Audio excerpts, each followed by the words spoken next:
Okay, this is a sheep brain, and this is the cerebrum. Use a pointer. And this is the cerebellum. This line between them is the longitudinal fissure, and this is the transverse fissure. See how you can see how deep it is? Not like a sulcus. These on top are the gyrus.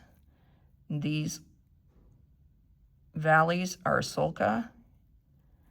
So one sulcus, multiple sulci.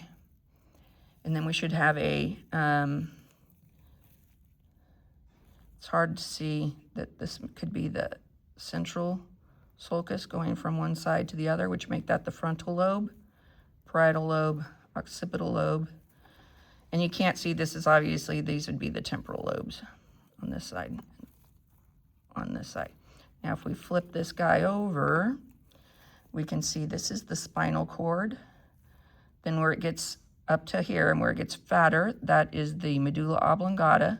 And then where it kind of bumps out, that's the pons. And then above that would be the midbrain. And we have here the olfactory bulbs at the end, the olfactory tracts.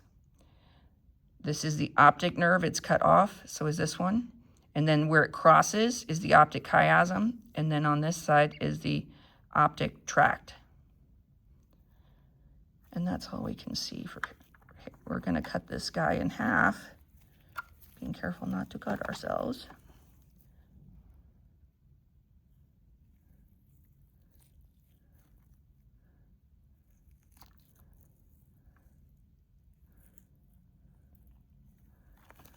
Okay. So now we can see where it gets skinnier. So medulla oblongata, see how it's just sticking out a little bit? That's the pons, and then the midbrain. And then you have the cerebellum, and the branch-like structures are the arbor vitae. We have the corpus callosum, which is this white area here. I'm trying to see if we can, okay, so on this side we can see there's a membrane, and that is the septum pellucidum, that little membrane right there. And then behind that membrane, which we can now see, which is this opening, is the lateral ventricle.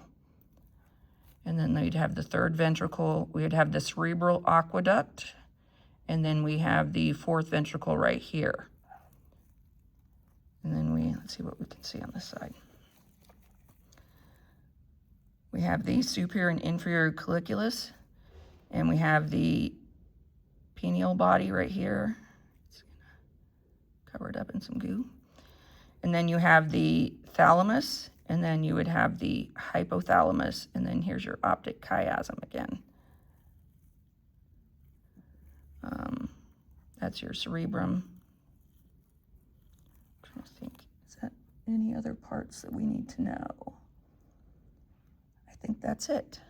But what we'll do is we're also going to cut it so we can better see the lateral ventricle. If we pull this open, do you see the white matter? And do you see how the gray matter is on the outer edge, the gray matter, and then this is your white matter. And then here is going to be our lateral ventricle in there. See the opening of the lateral ventricle that goes into the right and left hemispheres. All right, and that's it for the sheep brain.